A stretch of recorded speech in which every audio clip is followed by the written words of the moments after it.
I den her video, der skal jeg lære dig at bruge Google Web Fonts. Vi har den her webside, hvor vi har en H1 og en H2 heroppe i headeren. Det er lavet med Arial, det er lidt kedeligt at se på, men det er en websikker font, som alle kan se, fordi de har installeret den font på computeren. Hvis man nu vælger en lidt mere specifik font, som man har installeret på computeren, så er det jo ikke sikkert, at modtageren har den installeret, og så kan han ikke se den med den font. Et alternativ er at lave et billede i stedet for i Photoshop, og så gemme det som en billedfil og lægge det ind. Det har et par ulemper, eller tre. En af ulemperne det er, at kvaliteten er ikke nær så god. Prøv at lægge mærke til, hvis jeg nu zoomer meget ind på det her, så har vi sådan noget lækker vektorbaseret kvalitet. Det har vi ikke, hvis vi lægger et billede ind.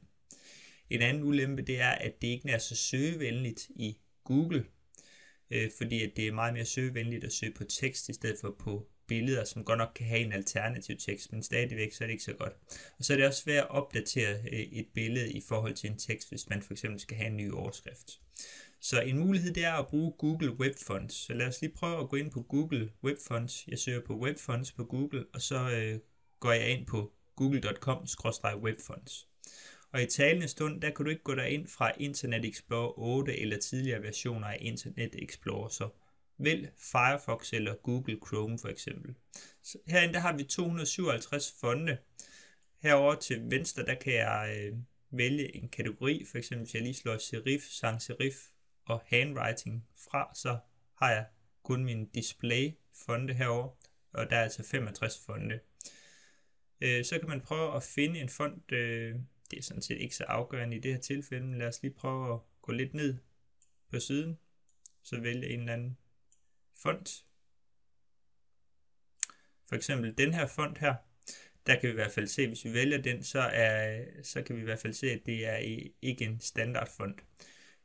I stedet for at vi lige har den her tekst her, så kan vi heroppe skrive noget andet, og her foreslår jeg, at man lige skriver et eller andet med AØO, så jeg skriver bare lige AØO, fordi så kan man være helt sikker på, at man kan se de fonte. Og i det her tilfælde, det kan vi faktisk godt, kan vi se. Det går bare lige lidt tid om at opdatere den. Godt nok. Det man så gør her, det er, at man klikker på Quick Use. Og vi kan se, at det er en normal style. Det er altså ikke en bold, men det er sådan set fint nok. Herovre der kan man for øvrigt se, hvor lang tid fonten den tager om at loade. Så hvis den er helt oppe i det røde, så kan det nok ikke anbefales, at man vælger den, fordi så går det jo længere tid om at loade websiden. Og det er for øvrigt også en ulempe ved at bruge Google Web Fonts, det er, at det tager lidt tid om at loade dem her fonte her. Så går vi lige lidt ned, fordi at hernede, der er der et link, som man kan putte ind i sin kode. Det her link her, det svarer til, at man linker til et style sheet, så det skal faktisk herover i ens HTML-dokument, ligesom man normalt linker til et style sheet. Man kan også linke på en anden måde ved at importere det i sit style sheet. Og det foretrækker jeg faktisk lige at gøre i det her tilfælde. Så den her linje, den kopierer jeg med Ctrl eller Command C.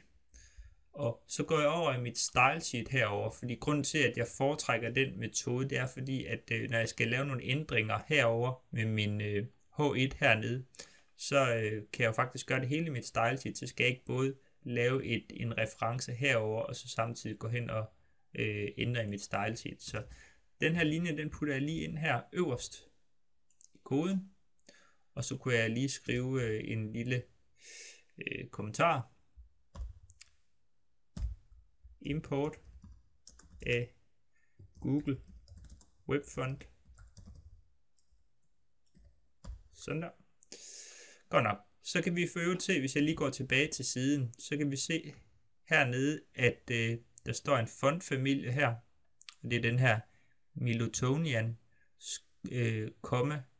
cursive, og det vil altså sige, så vælger den en alternativ font, hvis den ikke kan læse den her, men det skulle den jo meget gerne kunne. Så vi kopierer lige den her linje med Ctrl eller Command C, og så finder vi lige et sted, hvor den skal ind, for eksempel i vores header her, der for eksempel, og jeg kan også lige prøve at sætte den ind her, sådan der. Så gemmer jeg lige mit style sheet, så går jeg lige ud og ser siden igen, hvis jeg lige opdaterer den med F5, så kan vi se, at nu fik vi den her font her lavet om til den her Miltonian, som jeg altså refererer til.